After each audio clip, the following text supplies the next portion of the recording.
Hey guys, today I wanted to discuss benzo withdrawal, my Klonopin withdrawal. It's been it's been 7 days since I started to wean off of it, and I kind of wanted to discuss on here what I'm feeling, what I'm going through, what I'm experiencing, and just a little bit about my background. I did create a video earlier on Benzo Day 1 where I was very optimistic and excited to be starting on this journey of weaning off benzos. But now we're at day 7, and I believe I have peaked at points. Let me kind of get into a little bit of the backstory. Basically, I guess it was about 15 years ago, I was prescribed Klonopin for social anxiety and for panic attacks, and had no idea what was in store for me. I didn't know it was like some heavy narcotic or something or whatever it is. Like I didn't realize. Like I thought if I don't like it, I could always not take it again or just quit, etc., etc. So in the beginning, I was taking it. I noticed I would get really tired from it, but at the same time, it did help me be able to function better in social situations, and I wasn't having panic attacks. So it was a trade-off at that point I was willing to make to have life a little bit easier. But at a point, I did want to quit, and I tried. And within like 4 or 5 days, I had some massive seizures that would not stop, and they had to put me in a coma. And then when I got out of the seizures, they had to give me more Ativan until I got back on my Klonopin to keep those seizures from going down. There was a point once in my life where I did quit for about maybe a year, close to a year, off Klonopin because I was taking high dose Oxycontin. But I remember at points when I was off of the Oxycontin after I quit that, the withdrawals that still lasted from me being on that Klonopin like a year almost before were so strong that I could not function through a day. I was basically unable to do anything. I was just living in horrible anxiety. And I was not a functioning individual. I started reading that people said if you go off too quick, that can happen. So I went to my doctor and told them what had happened, a different doctor, and they wrote me the prescription to get back on it. But anyways, flash forward to just recently, and I've decided to get off. So I've had a lot of advice from people. I've done research on weaning down, tapering off of it, instead of going cold turkey, which ends in seizures for me, or instead of even just trying to go down too quick. I've tried to do quick tapers before, really quick tapers like in a couple of weeks, and it doesn't work for me. It was not, I think I've been on it too long, and my body is so dependent on it that this is one medication that if you just yank yourself off of it, you'll notice if you've tried that that's not possible after you've used it for some amount of time. And I think the longer you're using it, the harder it is to get off. So after this 15 or so years, I've over the last year, I have gone from 2 milligrams, and I didn't like the way it would make me feel. It would make me feel really tired. And I only take it at night to help me sleep, because I notice if I take it during the day, I'm just a very bland person. Like I feel like all the passion, all the emotions drained out of me. I just feel like I'm existing. So I only take it in the evening, and I decided to go down on it, and I slowly did over time using kratom. I was on kratom during the time, and a lot of magnesium, and both of those allowed me to curb my anxiety enough to where I was able to go down to the 1 milligram, which is where I was holding at up until about a week ago. And a week ago, I made some small cuts, a very small cut to my regular dose. I was trying to get an even. I got off the kratom. I was trying to get a dose of what would be my average dose and then drop it just a little bit from there. So my scale, it turns out, is horribly inaccurate. It only measures, I guess, to the tenths, the point, and then it only gives me that number. It doesn't give me the second or third. Like so I need to make it smaller incremental and get a more of an exact dosage from what I've watched on videos, what I'm feeling myself, that I need to go, like, it needs to be smaller increments, and it needs more to be more accurate. So what I'm doing currently is I'm holding at the place I'm at right now, but I'm waiting. I had to buy another scale, which was more money, so I, I'm waiting for that to get here in the mail, and then I will start doing more accurate. I will do more accurate and kind of display, show you guys what I'm doing. But as far as how I'm feeling now, the first day after I cut my dose, I did notice, of course, a little more increased anxiety, a little trouble sleeping, etc., etc. But it was really at, I guess, day 5 or 6. One of my friends had said that day 5 or 6 was when you notice it like hitting you, like peaking, I guess, with, I believe it's the half-life that causes it to take a few days to really like kick in when you make a dosage change. So day 5 or 6 were very, very difficult for me, and I haven't felt like this in a while.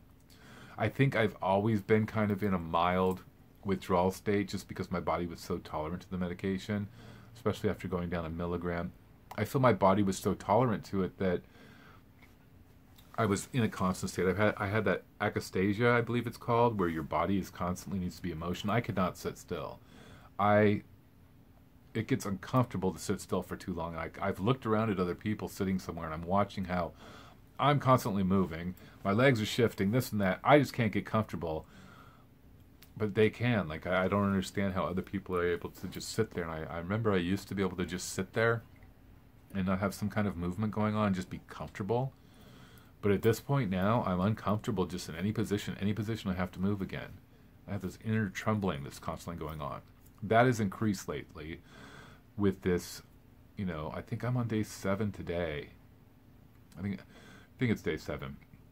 Day 5 and 6, I went to church, which was difficult. I really had to pray a lot before going, and it was hard. I had a very hard time with some of the symptoms I'm about to describe. And then I was invited to a Super Bowl party, which was yesterday on Sunday, and didn't go. I didn't want to go. I had no desire. I just wanted to kind of hide out and I guess kind of figure out what's going on with me with this withdrawal. I know it's going to be difficult, and people did warn me, and of course I know it, but what I'm experiencing is a very bad headache. I have a really bad headache, and it's a different kind of headache than I normally get.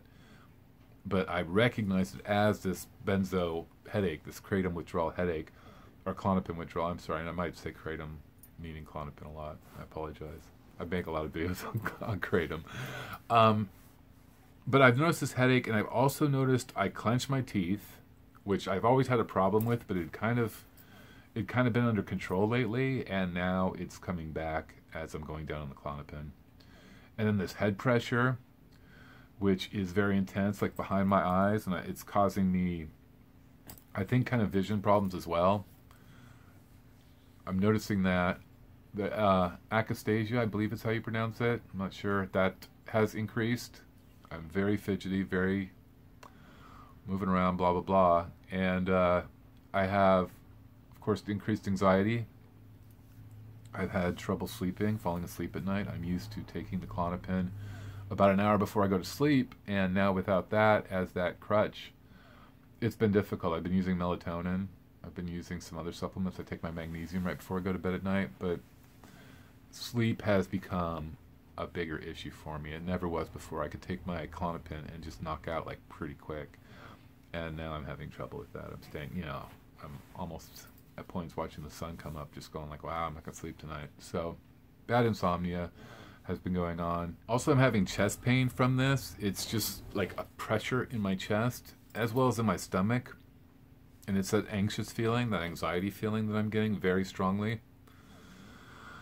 Feels like I need to take a lot of deep breaths, and I have noticed that in a lot of situations I just take these deep, like kind of cleansing, refreshing breaths, which kind of seems to mellow it out. I'm going to show you guys something interesting that I learned that might help you as well. I've been trying to do this and seeing if it helps, but I wanted to share it with you guys, and I hope it helps you as well. But it's basically for anxiety and stuff. I'll share it towards the end of this video.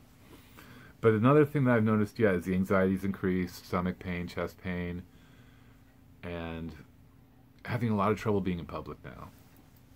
I'm very irritable, kind of antisocial, not in the mood to really be around people because of the nervousness, but also just because I'm kind of And I know this withdrawal could take some time, and I'm worried about isolating too much. I don't want to get into that kind of hole either. So I am trying to push myself. I mean, of course, church I'm going to go to. That's something I need to go to. And I'm going to need to push myself to make sure I'm getting out in these other social situations. Not all of them, perhaps, but I got to keep pushing. That's definitely, because I feel like if I don't, I could develop like agoraphobia again, and I've had that in the past where I don't want to go anywhere, so I don't want that to happen. So I know I have to keep in the game, so to speak, of being out around people and continuing on with that.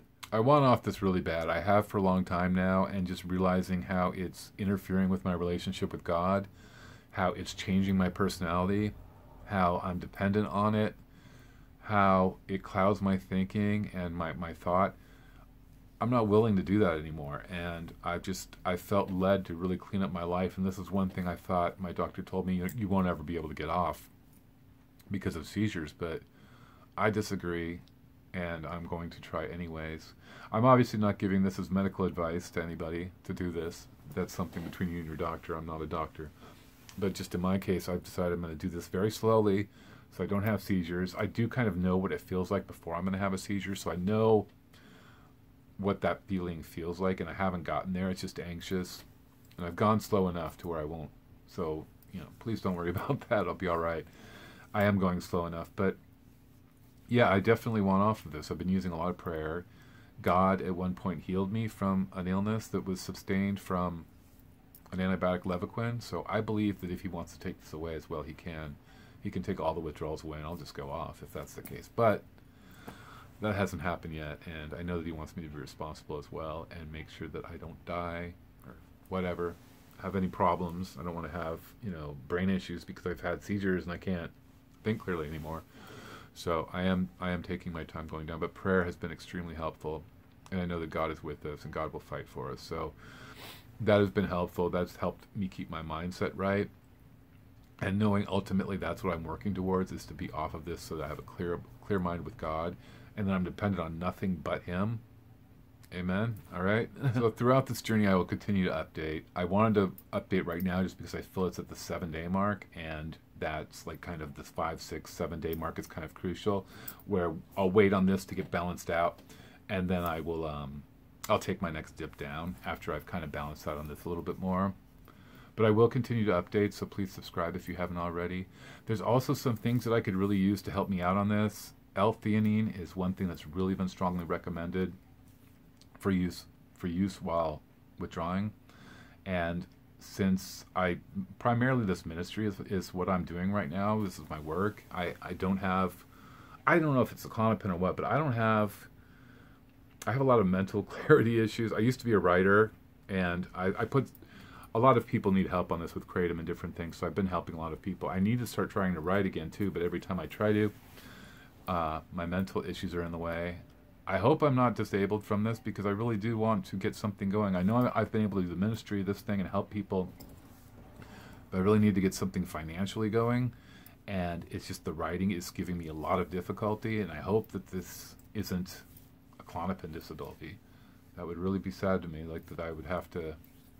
But anyways, I digress. What I'm saying is I could use some help, so I do have a link below to a GoFundMe if you could help donate, or there's a Patreon account. This will help me get things I need, take care of my own needs while I'm going through this and while I'm helping others. It also allows me to help other people by having time to spend with them instead of, struggling to try to write, which has been very rough lately.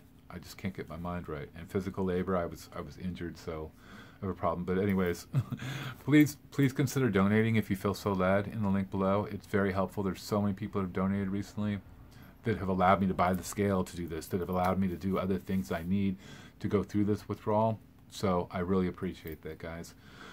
One thing that I wanted to share with you is this technique I was talking about that's supposed to work for anxiety, for helping you go to sleep, and it's very strange, but there's this nerve in here, the vagus nerve or something like that. I'm not exactly sure what it's called, but the way I saw this explained was to take your pointer finger and this little lobe right part in here, grabbing that on both sides, and then pinching a little bit, like this. I look like a monkey. pinching like this for 20 seconds and just kind of pulling on it. And that stimulates it. And you do that for 20 seconds. And just kind of pinch on it a little bit. You're not pulling hard. And then putting your thumb in your finger like this and turning it around a little bit, and then just poking in and out in that hole, that little ear canal, very gently so you don't rupture your eardrum, obviously. But just poking, you hear a little whooshing sound as you do this. And doing this again for 20 seconds. If you don't have anxiety doing this, then, you know, especially out in public, then there's something wrong. Like, you should feel weird doing this. But doing that helps. Seems to help. I don't know if it's truly helping or if it's placebo, but the deep breaths really help a lot too. Those have been helping me to come off of, to withdraw through this. So that's it, guys. I just wanted to share that. In my next video, I'm going to try to go into some of the things I'm doing as far as, you know, using a scale and how I'm measuring and what my game plan is to go through this withdrawal, along with just updates throughout the way. So if you haven't already subscribed, please do so. You can also help by liking this video, commenting on this video. Those all help me get more activity, sharing it with people that you might think might be interested. All those good things. And if you'd like me to pray for you, anything, please leave a link or a comment down below, and I will do so. Okay, guys? That is it until my next update. I hope you all stay well, and God bless.